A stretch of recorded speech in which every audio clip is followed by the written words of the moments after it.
ahead and record. Yeah. Hello, and hello to everyone who's joining us today for this podcast of the Healing Arts. My name is Judy Allen. I'm the president of Excellent Zone Marketing Strategies. And along with my co-coordinator, Sue Johnson, who's in charge of Wake Up and Live, we present these series of podcasts on the various ways people can go about healing from the various hurts that we all experience, young, old, male, female, black, white, rich, and poor. Life deals hurt out to us.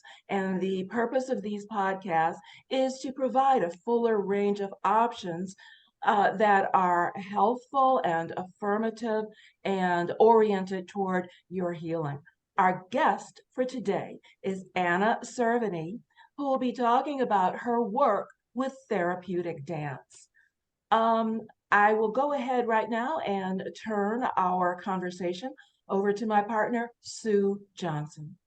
Hello, viewers. Welcome to today's presentation. We are thrilled to have Anna Cerveny.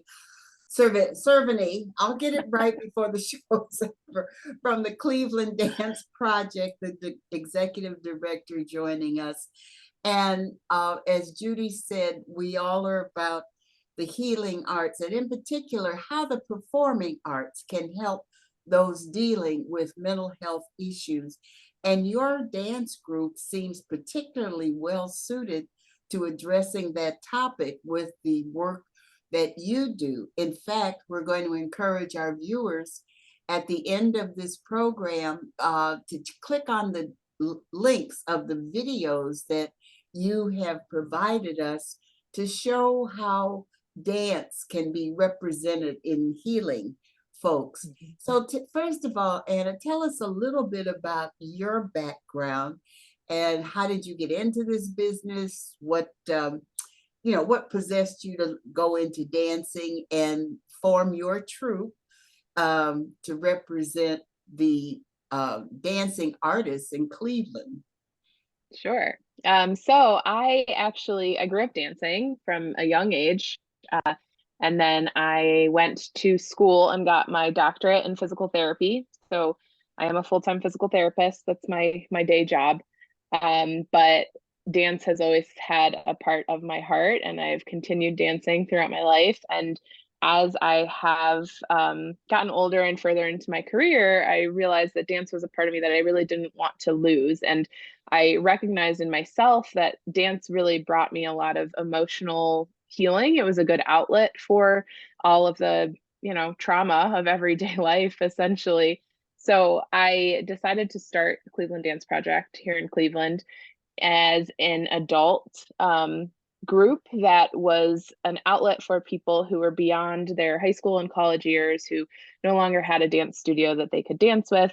I also realized that like a lot of my friends growing up were dancers. It was a community for me as much as it was like a movement outlet. So I started Cleveland Dance Project as a community so that people could come together and bond through movement, basically. So Cleveland Dance Project does just that. We put on 2 shows a year where we try to be as inclusive as possible, that anyone, whether you've had dance experience or not, can come and train with us and then hopefully perform with us. So that's been great. It's been 6 years. And then in the past 4 years, I actually created a little spin-off nonprofit called Cleveland Dance Project Company.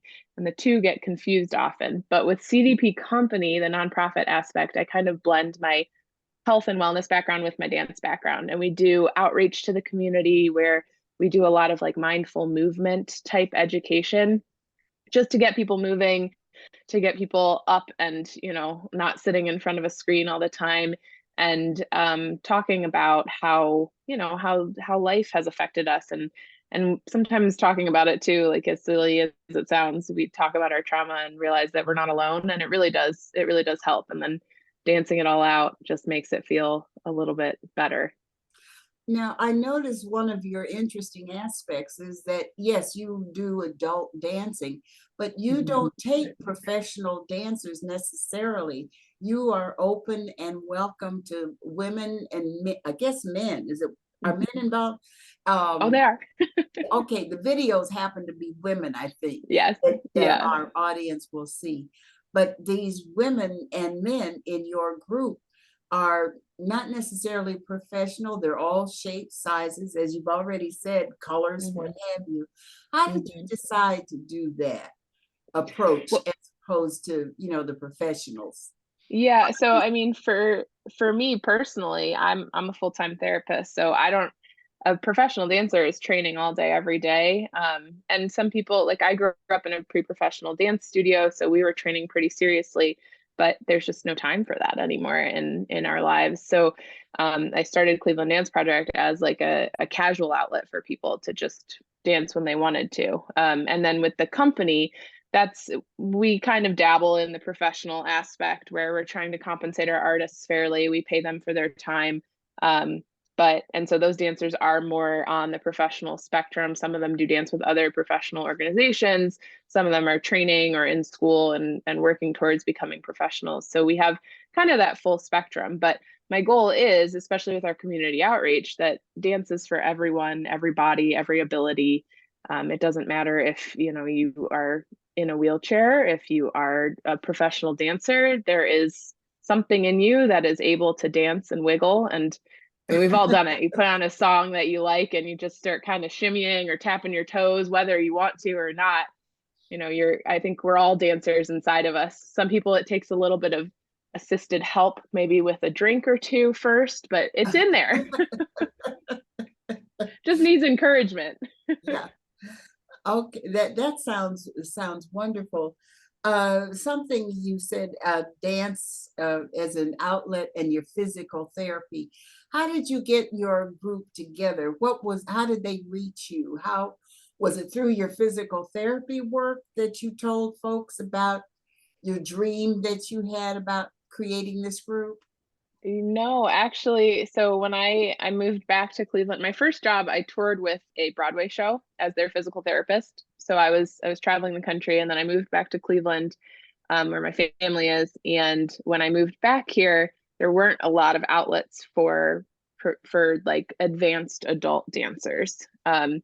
So I finally found there's a woman named Dee Hillier who she was teaching a class, and at the time she was probably in her mid to late 70s, and she was teaching a jazz class, and she's a jazz legend. I mean, she like really is one of the greats in Cleveland as far as jazz dance goes. So she was teaching a class, and a lot of local studio owners would come and take it. A lot of advanced dancers would come in from out of town, when they were passing through Cleveland, and I would go take her class. And through that class, I really made a lot of really wonderful connections. And I think that sometimes the dance community can be a little bit cutthroat's not the right word, but competitive, right? that Okay. that we're all very competitive to be better, to better ourselves. And I think there's a healthy way to do that, of like, I want to challenge myself to be better than I was yesterday.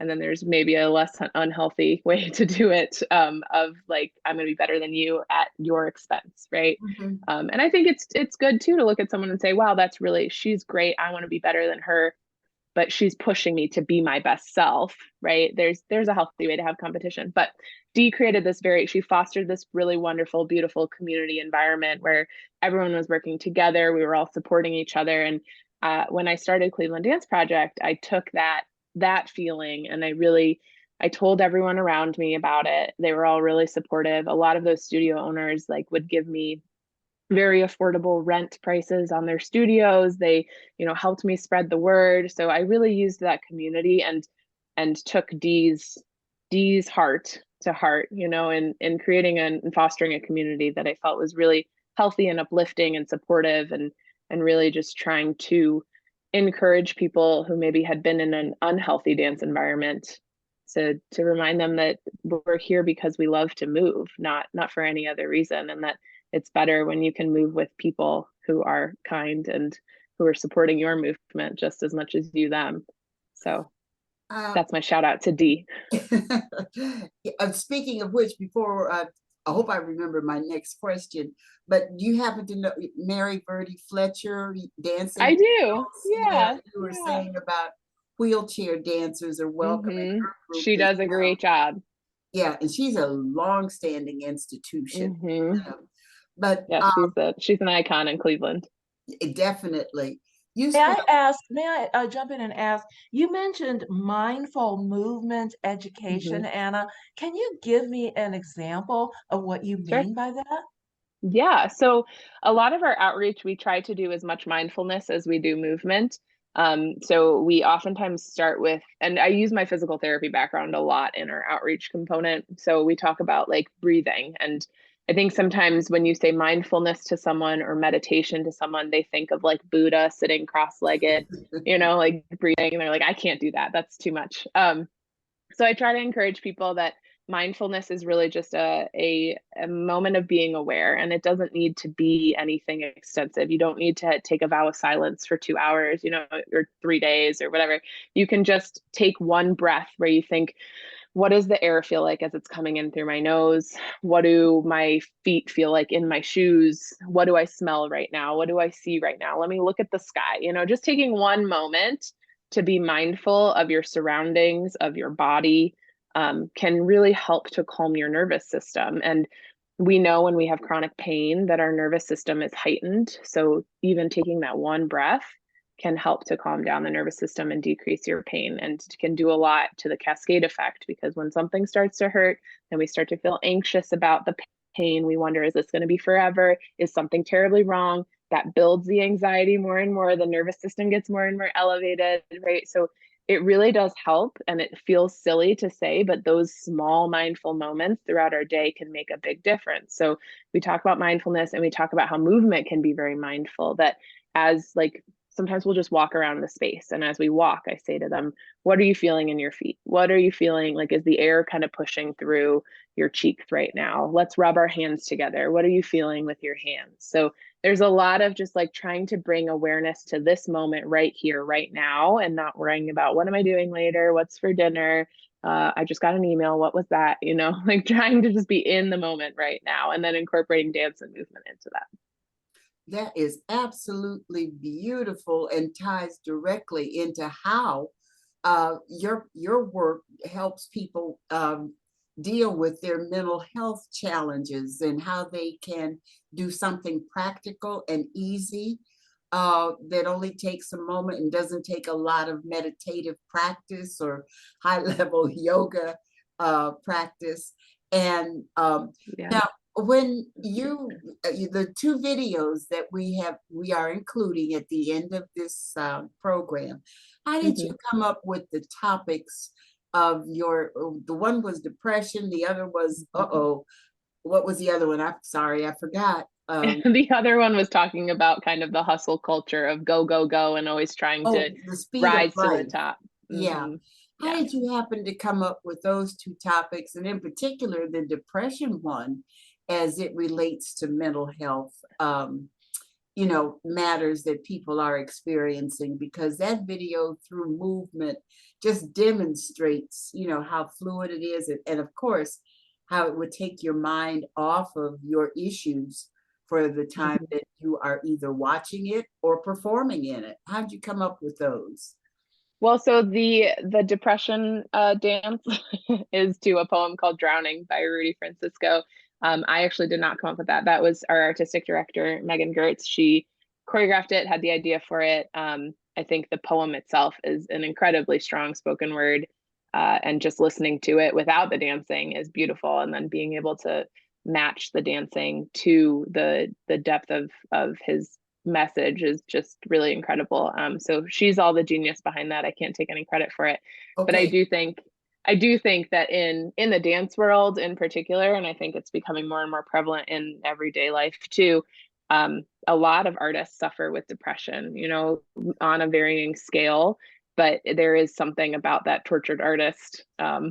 That's an You know, old concept. Yeah. yeah, And but true. And true. it's still right. It's true, and it's still around. Uh, So I think it's something that is very prevalent, and like I said, even in the everyday world, I think as we do more and more on the internet, and we do more and more kind of away from each other and away from human connection and indoors and not putting ourselves outside and soaking up the sun and spending time with people, I think that it is not great for our mental health, and the depression and anxiety rates are just skyrocketing for across populations. So I think that was something that we felt was just very prevalent, very relatable, no matter who you are and at what point in your life you are. The other video, Megan and I choreographed together. So that was a concept that we had kind of come up with together. And I think some of that was a personal level for both of us. We're both very, very busy people. She teaches at multiple studios on top of also being artistic director for our company. I work full-time as a physical therapist. I run the all-level organization of Cleveland Dance Project. I run the nonprofit arm with the community outreach. So I'm also married. I have 2 dogs. It's like juggling it all is hard. And I think sometimes we get into this like, you're on the wheel, the hamster wheel, and it's just going. And then you're like, wait, why am I here? What am I doing here? And then realizing, like, taking those moments to stop and reflect and say to yourself, do I want to be doing all of this? Am I doing it because I want to? Am I doing it because I need to? Am I doing just because I think I have to? And I think that pause is really important for all of us to prioritize what's important in our lives. And I think most of the time it's the connections with the people around us more than anything else. That is so important, giving yourself the ability to take a moment and be okay with those thoughts and wondering. And then beyond that, do you take any, specific action based on what am I doing? Do I need to be doing it now? And then taking a mindful moment, as you were saying, all that would help address, the mental health issues, especially things like anxiety, depression, loss of many things, loss of jobs, children, health, with pain. And Lord knows, you get to the point in life where some of us are of a certain age where pain becomes a friend. So we're running close to the end of time, and we want to give our viewers time to watch your videos. Someone was interested in contacting you, connecting with you, either to see performances twice a year or to get involved as a dancer perhaps and get some classes. How do they reach you, and what and where classes that you do?